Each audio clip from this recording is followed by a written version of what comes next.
El golpe está siendo, acostumbran a decir los brasileños. Después del impeachment contra Dilma Rousseff, el caso Lava Jato fue por más y disparó contra el candidato, que a pesar de la unísona campaña mediática que lo responsabilizaba por la corrupción en Brasil, aparecía favorito en las encuestas y podría retornar al Partido de los Trabajadores al poder.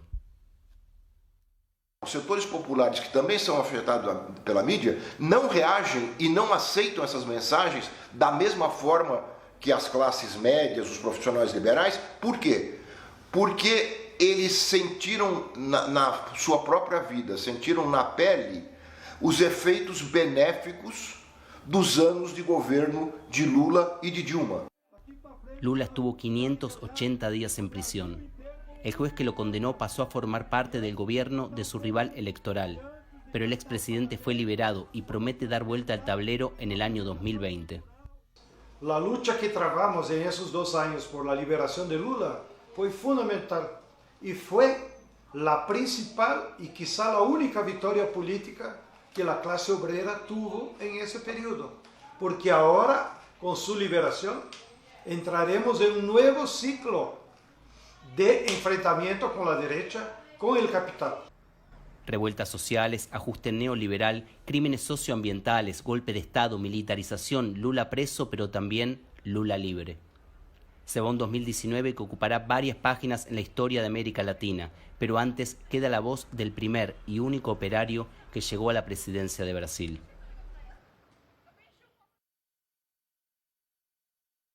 Es un placer estar con usted. Estamos cerrando el año 2019. Para Telesur es muy importante poder hacer esta entrevista con usted y especialmente con usted en libertad. Quería preguntarle en principio cómo ve a Brasil, este Brasil afuera de la cárcel. Nacho, primeiro eu queria te cumprimentar a direção da Telesur por tomar a decisão de fazer essa entrevista e cumprimentar o presidente Maduro e o povo da Venezuela, por quem eu tenho e nutro um grande respeito. Eu penso que o Brasil vive uma situação de anomalia, porque o Brasil era um país alegre, era um país que crescia, era um país que gerava empregos, era um país que era o povo mais otimista do planeta Terra, e de repente inventaram toda uma arquitetura golpista para derrubar a presidenta Dilma, e depois, para não permitir que o PT voltasse ao governo, inventaram uma arquitetura jurídica conhecida por Lawfare para tentar evitar que o Lula não fosse candidato a presidente da República. E por isso me prenderam durante 580 dias. Na verdade, a situação do Brasil é delicada do ponto de vista do povo brasileiro. O povo está sofrendo redução salarial, o povo está sofrendo perda de direitos conquistados nos últimos 50 anos, o povo está perdendo direitos previdenciários e, na verdade, o povo está perdendo o direito de sonhar e acreditar num país protagonista, um país que, não tendo contencioso com nenhum país do mundo, poderia ser uma espécie de ajudante da coordenação da integração latino-americana, da América do Sul, do Mercosul, do continente africano e de tantos outros países. Lamentavelmente, o ódio tomou conta desse país, um ódio disseminado, sobretudo pelos meios de comunicação, a partir do governo do PT e mais a partir de 2013, quando teve a manifestação em julho de 2013, e depois no impeachment da Dilma. Tudo isso gerou na eleição do Bolsonaro. A negação da política, o ódio à política, o ódio ao sindicato, o ódio à organização dos trabalhadores, o ódio à esquerda. Há uma tentativa de disseminação do ódio religioso nesse país.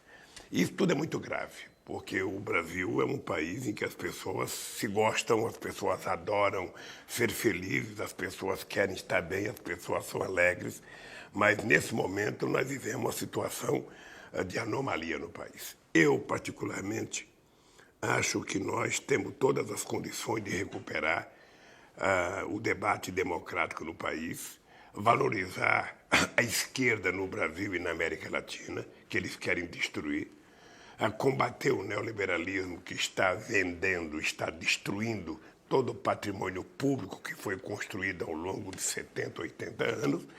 E eu estou otimista. Eu estou otimista porque os dias que eu fiquei na Polícia Federal, ao invés de me desanimarem, ajudou a me fortalecer moralmente, eticamente, politicamente. E eu hoje estou com mais vontade de brigar do que eu estava há algum tempo atrás. E vou brigar até restabelecer a democracia no Brasil e restabelecer o papel de coordenação que o Brasil pode fazer junto a outros países da América do Sul. Ou seja, eu tive uma relação extraordinária com todos os países da América Latina. Tive uma relação extraordinária com a Venezuela e fico triste quando eu vejo o Brasil transformar os amigos da América do Sul em inimigos e ficar olhando só para os Estados Unidos. Isso me deixa triste. De forma que nós temos que ter ciência de que a luta pela democracia é uma constante e que nós vamos continuar fazendo essa luta para recuperar o direito de ser feliz nesse país. ¿Cómo va a hacer eso? ¿Cómo jugar usted ese papel en la resistencia para los sectores de izquierda, para la sociedad brasileña, sabiendo que al mismo tiempo hay un proceso judicial que lo persigue, ¿no? Veja, eu penso que, aos poucos, o processo judicial vai ficando desacreditado perante a opinião pública. O problema é que no Brasil se contou uma grande mentira e quem conta a primeira mentira é obrigado a passar a vida inteira mentindo para justificar a primeira mentira. Eu fico triste porque o Ministério Público é uma instituição que foi criada para garantir a democracia no país, para garantir a lisura e o comportamento do Estado. E, lamentavelmente, algumas pessoas dentro do Ministério Público resolveram fazer política no Ministério Público e resolveram colocar o PT como inimigo central. Há uma obsessão. Eu, na verdade, virei um sonho de desejo para o Ministério Público, porque eu acho que eles não se conformaram com o sucesso do nosso governo. Ou seja, o fato de nós termos gerado 22 milhões de empregos, o fato do negro ter conquistado mais direito, ter chegado à universidade, o fato dos índios ter conquistado mais direitos, o fato dos pobres terem chegado, sabe, a uma condição de classe média baixa, tudo isso criou uma coisa contra o PT da elite brasileira. E eu, então, resolvi encarar todos esses processos com a maior normalidade e tentar desmascarar cada acusação, porque eles não sabem o que fazer com o Lula em liberdade. A verdade é que eles sabem que eu sou a única pessoa que posso desmascará-los. Eles sabem que eles mentiram a meu respeito. Eles sabem que a acusação é falsa. Eles sabem que o Moro foi mentiroso na minha sentença. Eles sabem que o Ministério Público da Lava Jato foi mentiroso na acusação. Eles sabem que a Polícia Federal foi mentirosa no inquérito. Então, as corporações estão se unindo para tentar evitar serem desmoralizadas. Eu não quero desmoralizar a instituição, porque eu respeito as instituições. Eu quero desmoralizar determinadas pessoas que se utilizam da instituição para fazer política partidária. E isso eu não posso aceitar. A instituição merece respeito, a Polícia Federal, o Ministério Público, o Poder Judiciário.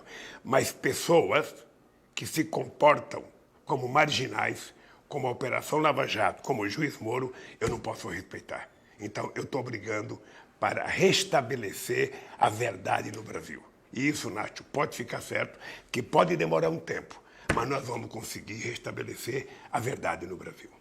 Me habló sobre Brasil. Quiero saber cómo ve América Latina. Hay revueltas sociales en Chile, Colômbia, Equador. Bom, eu primeiro vejo com uma certa tristeza o que aconteceu no Equador, depois da saída do nosso companheiro Rafael Correa. Lamento profundamente o que aconteceu na Bolívia. Lamento a derrota, sabe, da Frente Ampla no Uruguai. Mas eu vejo que o povo começa a acordar.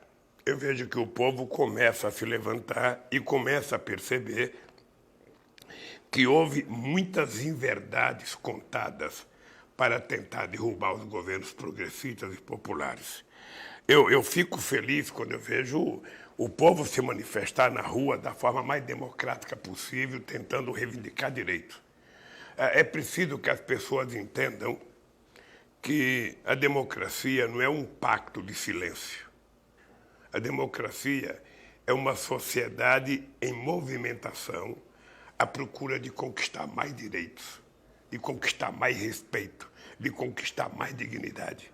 E é isso que o povo está fazendo, e é isso que o povo vai fazer no Brasil. E eu espero que nós recuperemos na América Latina aquele período entre 2000 e 2014, quando nós vivemos o período mais democrático da história da América Latina. Eu acho que foi um período extraordinário e nós precisamos recuperar para fazer políticas sociais para ajudar o povo mais pobre de cada país. ¿Hay diferencias entre esas manifestaciones que están ocurriendo en diferentes países de América Latina en este momento y aquellas manifestaciones que vivió Brasil en el año 2013?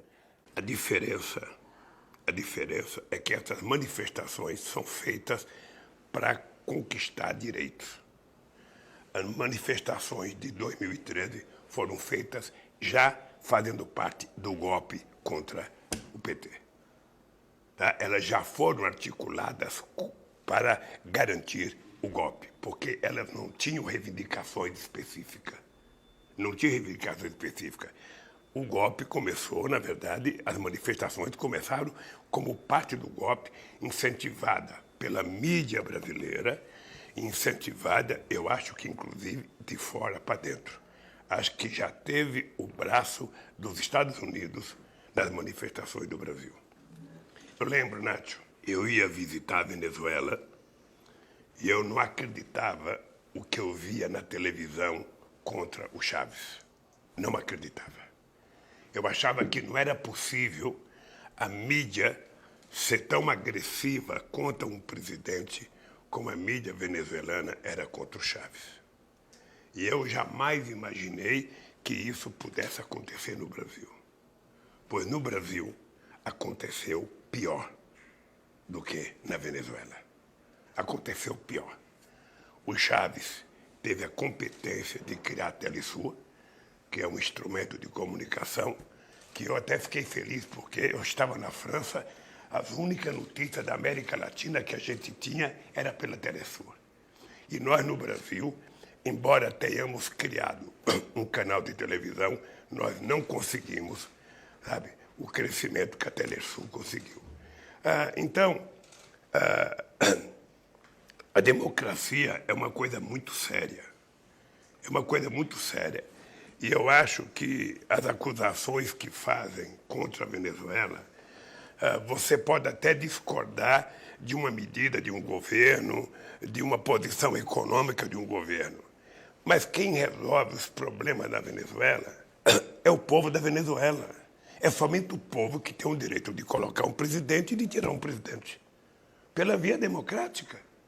Não é possível que a gente viva na América Latina um cidadão como o presidente da Assembleia da Venezuela se autoproclamando presidente da República.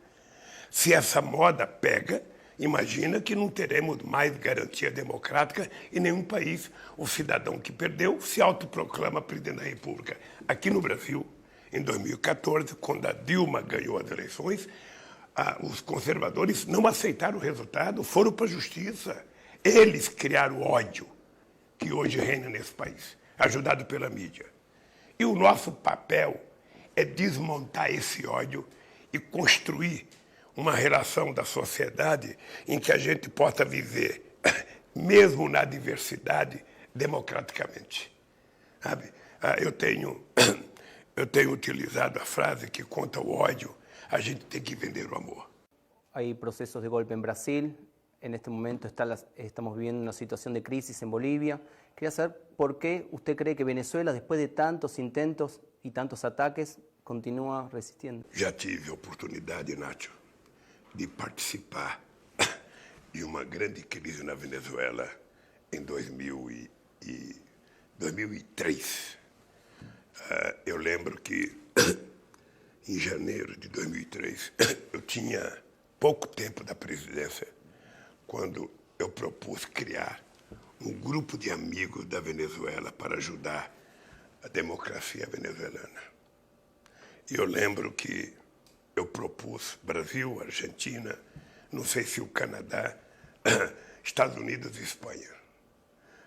Tinha pessoas, o próprio companheiro Fidel Castro não queria que participasse os Estados Unidos e a Espanha. E eu fui dizer para o Fidel que era importante que participasse os Estados Unidos e a Espanha, porque os Estados Unidos era responsável pelo golpe e, portanto, tinha credibilidade da direita na Venezuela. E o Aznar tinha sido o único presidente que tinha reconhecido o governo golpista. Então, os dois tinham a confiança dos conservadores da Venezuela. Então, era importante que ele estivesse para que os conservadores respeitassem o acordo. Participou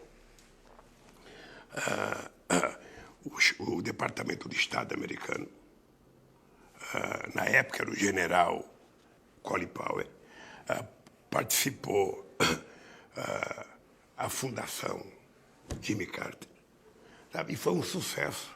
Fizemos um acordo, teve as eleições, sabe? E tudo mostrou que somente a democracia pode resolver o problema, né? Agora, o Brasil, ao invés de ser um país pacificador, foi um país que ficou alimentando o ódio. Sabe, esse não é o papel do Brasil. A Venezuela era um grande parceiro brasileiro. Nós tínhamos uma relação comercial extraordinária. A relação do povo da Venezuela com o povo brasileiro era fantasticamente. Eu tive no Chaves um dos grandes amigos, sabe, que eu construí na vida. Por isso eu respeito o papel do Maduro. O Maduro se sustentou no poder porque o povo da Venezuela garantiu. A maioria garantiu. Os militares garantiram o respeito à democracia, coisa que não aconteceu no Brasil, coisa que não aconteceu na Bolívia. Então, meu caro, nós temos que valorizar a existência da Venezuela. Só o povo da Venezuela tem o direito de questionar o Maduro e tirar o Maduro. Não é os Estados Unidos. O Trump que cuide do povo americano. Pare de contar mentiras através do fake news e o governo dos Estados Unidos. O Bolsonaro trate de governar o Brasil para o povo brasileiro e não se meta na Venezuela. Se a gente fizer isso, a gente vai construir a paz no nosso continente. Por isso, eu quero dar os parabéns ao povo da Venezuela pela capacidade de resistência. Se tem erros na economia, se tem erros na política, é o povo da Venezuela que vai ajudar a consertar. Lula, en Argentina hay una nueva situación, un cambio de gobierno, la llegada de un gobierno progresista con Alberto Fernández. ¿Cómo usted ve esa situación? Olha, eu estou particularmente feliz. Acho que a volta da Cristina como vice do Fernandes e a eleição do Fernandes como presidente é um alento para a América do Sul, é um alento para a América Latina. O povo recuperou imediatamente o poder na Argentina e eu espero que, mesmo com muito sacrifício, o Fernandes consiga fazer aquilo que é o sonho e a expectativa do povo argentino. Eu acho que foi a melhor notícia que nós tivemos nesses últimos anos na América Latina, foi a eleição do López Obrador no México e a eleição de Fernandes na Argentina. Parabéns ao povo argentino pela ousadia de recuperar a democracia e que Deus ajude o Fernandes a fazer um bom governo. ¿Se puede rearticular la región en relación a esos dos polos, México, Argentina, y en relación también a las organizaciones internacionales, teniendo en cuenta el papel que está teniendo la OEA en Bolivia? ¿Hay otras organizaciones que puedan utilizar? Não, o papel da OEA é uma vergonha. O papel da OEA hoje é uma vergonha. Acho que o que está acontecendo na América Latina é uma articulação profunda da extrema-direita, liderada pelos Estados Unidos, liderada pelo Trump e os seus assessores, liderada pelo Departamento de Justiça dos Estados Unidos, uma perseguição, é quase que uma tentativa de destruir, né, aquilo que nós conquistamos de democracia na América Latina. Eu, aliás, em 500 anos de história, não conheço uma única atitude americana em benefício da autonomia e da liberdade de algum país na América Latina. Os Estados Unidos têm se comportado, me parece que para tentar evitar a influência da China na América Latina, para tentar enfrentar a importância da Rússia, sabe, no mundo geopolítico, os americanos resolveram tomar a América Latina outra vez. Ou seja, a América Latina não tem que ter protagonismo, a América Latina não tem que ter independência, a América Latina não tem que ter política própria. É os Estados Unidos que determinam o que a gente vai fazer. E o Bolsonaro se submeteu a isso. Se submeteu da forma mais vergonhosa possível, batendo continência à bandeira americana. Sabe? Quase que oferecendo a Amazônia para o governo americano. Isso é uma vergonha, isso nunca aconteceu no Brasil. E um país que tem autoestima, um país que tem orgulho próprio, um país que tem amor a si mesmo, não pode aceitar em nenhum país da América Latina essa submissão. Não dá para aceitar. Então é por isso que eu vou lutar. Eu vou lutar até os últimos dias da minha vida para que esse país recupere a soberania e para que a gente construa o velho sonho, sabe, de Bolívar, de construir uma grande América Latina, um bloco econômico forte, capaz de gerar desenvolvimento, capaz de competir com os Estados Unidos, capaz de competir com a Europa, capaz de competir com a China, com autonomia, com respeito y con autodeterminación. Unas semanas después de la manutención y extensión de su condena en el Tribunal Regional Cuarto de Porto Alegre, un consejero de Asuntos Políticos de los Estados Unidos visitó a los miembros de ese tribunal.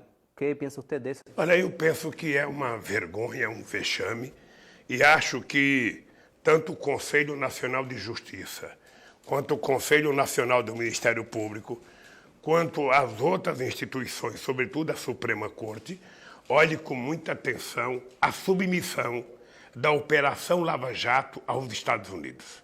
A Operação Lava Jato, ela ameaçou a democracia no Brasil, ela ameaçou a Câmara dos Deputados, ela ameaçou o Senado, ela ameaçou, sabe, todas as outras instituições e ameaçou a Suprema Corte várias vezes. Várias vezes. Eu, desde o primeiro depoimento que eu fui prestar em Brasília, que eu disse que o Moro era mentiroso, que eu disse que a acusação era mentirosa, que eles inventaram histórias, sabe? E já vinha acompanhando a submissão do Ministério Público Brasileiro e do Moro aos Estados Unidos. A quantidade de viagens, sabe, que eles fizeram aos Estados Unidos, a quantidade de conversa com procuradores americanos, a quantidade de conversa com o Departamento de Justiça dos Estados Unidos. Inclusive, nós temos na internet, sabe, vídeo de procuradores americanos felizes com a minha prisão. E agora, quando um representante político da embaixada visita, sabe, um tribunal que passou meu processo na frente de 1941 processos. Um tribunal que não votou a minha condena, ele votou, na verdade, o de respeito à Suprema Corte. Foi um desafio. Ou seja, essa gente não pode ficar impune. Ou as instâncias superiores que são responsáveis pela garantia da democracia no Brasil, pela garantia da valorização das instituições, toma atitude, ou a gente vai ver uma minoria no Poder Judiciário, uma minoria no Ministério Público, uma minoria na Polícia Federal, tentando destruir a democracia, tentando destruir as instituições, tentando causar mal ao nosso país. Porque a Lava Jato, ela um dia vai ser responsabilizada pela quantidade de prejuízo que ela deu à economia brasileira.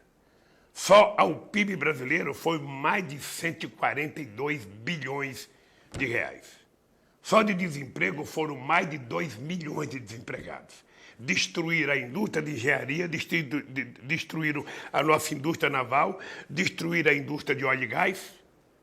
E o Brasil agora virou exportador de óleo cru e importador de derivados. É uma vergonha. Então, por isso que eu acho que a visita do representante político da Embaixada Americana ao TRF4 é uma ofensa à soberania brasileira.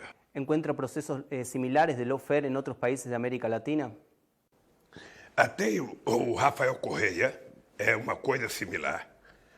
Eu acho que hoje a sociedade está convencida de que há algo estranho, sabe, acontecendo no mundo.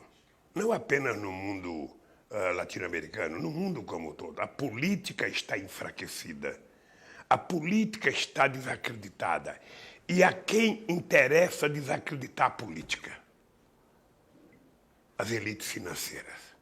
Porque hoje não existe mais preocupação com o sistema produtivo de um país. Hoje, o que está acontecendo no mundo é a financiarização da economia. Sabe, são grupos e grupos, centenas e centenas de fundos que você não sabe quem é o dono, você não sabe com quem conversar, que estão especulando. É por isso que no Brasil a Bolsa cresce 110 mil pontos e o desemprego cresce. Sabe, a inflação está baixa porque o povo não tem poder de consumo, porque não há investimento na geração de empregos. Então, eu acho que o povo precisa tomar consciência, o movimento sindical tem que tomar consciência, os movimentos sociais como um todo precisam ter consciência de que é preciso muita luta para a gente garantir de volta a nossa democracia. En paralelo con esos procesos neoliberales que usted está citando, hay también un proceso de militarización creciente en América Latina, hubo toques de queda en los últimos tiempos frente a las revueltas sociales. En Brasil hay medidas implementadas por el gobierno de Jair Bolsonaro que tienen precedente en la dictadura militar. Quería saber cómo você vê esas líneas. Olha, é grave.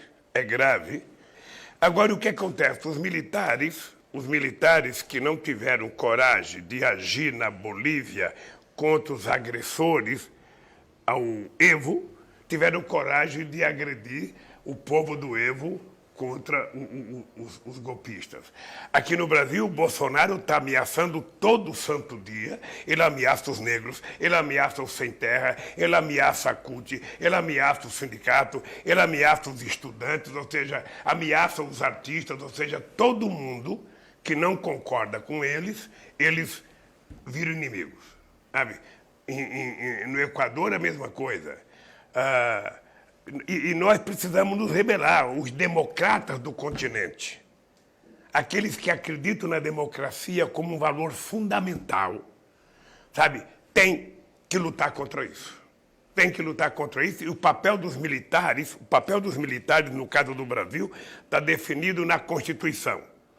O militar, ele tem a obrigação e a função primordial de garantir a soberania de um país contra possíveis inimigos externos e não ficar tentando tratar o povo como inimigo dentro do seu país.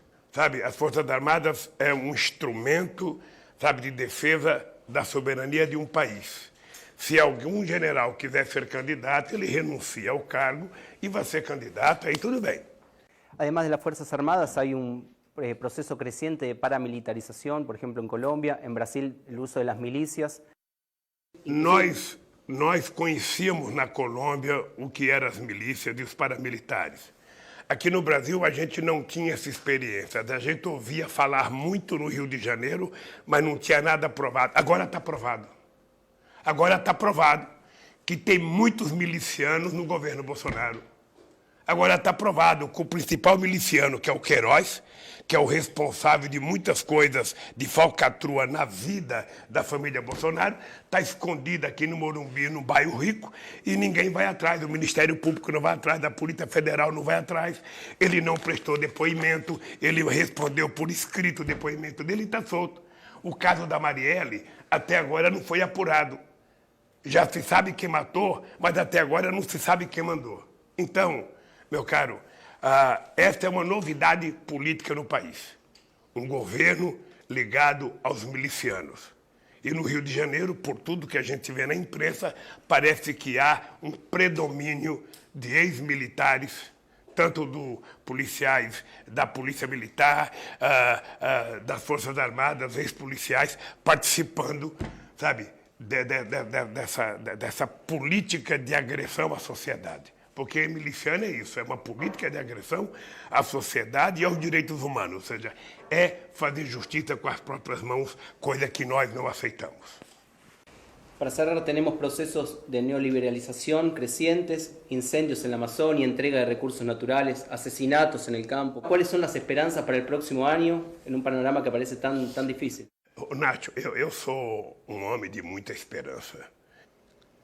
Eu estou com muita vontade de viver num país democrático. E como eu sou brasileiro, eu não vou procurar democracia em outro lugar. É aqui, é dentro do Brasil que a gente vai recuperar a democracia. O povo vai recuperar o direito de decidir que tipo de país ele deseja. E 2020 é um ano de muita luta.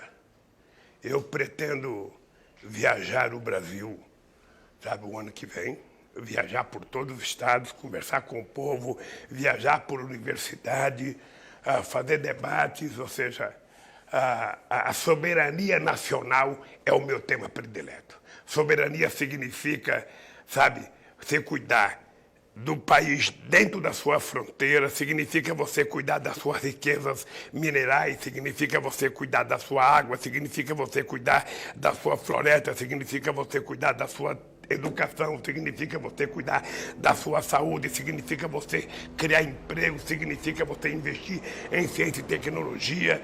Sabe? É isso que eu vou cuidar. E vou cuidar com muita força. Eu digo todo dia, eu estou com 74 anos, mas a minha disposição de brigar é de um jovem de 20 anos de idade. Que tenga un buen final de año y un próximo 2020 muy bueno. Nacho, eu me considero um homem feliz porque eu tive o prazer de conviver com Chaves e depois com Maduro, com Kirchner, depois com Cristina, com Lago, depois com Michelle Bachelet, com Tabaré e depois com Pepe Mujica, com Rafael Correia, com Lugo, depois com Evo Morales, ou seja, numa demonstração de que a América Latina viveu um momento mais extraordinário de democracia, o momento mais extraordinário de conquista de cidadania, o momento mais extraordinário em que o mundo respeitava a América Latina por aquilo que a gente falava. Por isso, eu acredito, estou confiante, sabe? E eu não sou daqueles que ficam torcendo, sabe, por fracasso do Bolsonaro, porque quando o governo fracassa, quem perde é o povo, né? Se o governo fracassando fosse ele que perdesse e o povo ganhasse, eu queria todo o fracasso. Mas é o contrário, quando o governo fracassa, o povo pobre é quem sofre mais. E eu não quero que o povo sofra. Por isso, o seu Bolsonaro tem que ter um compromisso moral de cumprir a Constituição brasileira e garantir que o povo tome café, almoce, jante, estude todo santo dia. É isso que eu quero para o Brasil. Muchas gracias, Lula. Obrigado, Nacho. Muito obrigado. Gracias. E eu quero aproveitar e mandar um abraço ao presidente Maduro, dizer que eu fico feliz com a resistência dele à hipocrisia. Eu nunca vou perdoar a covardia dos governos do mundo inteiro que apoiaram o tal do Guaidó. Não porque, se ele quisesse ser respeitado, ele deveria ter sido eleito. Eu sei que agora ele não está nem participando das negociações, ele é contra as negociações, e o Maduro está fazendo um esforço muito grande para fazer negociação. Então, a única coisa que eu posso dizer ao povo da Venezuela é que somente vocês são responsáveis pelo governo de vocês. E somente vocês são responsáveis pela garantia da democracia e da soberania. Por isso, cabe a vocês decidirem o que vocês querem para o seu país. Um abraço. Grande.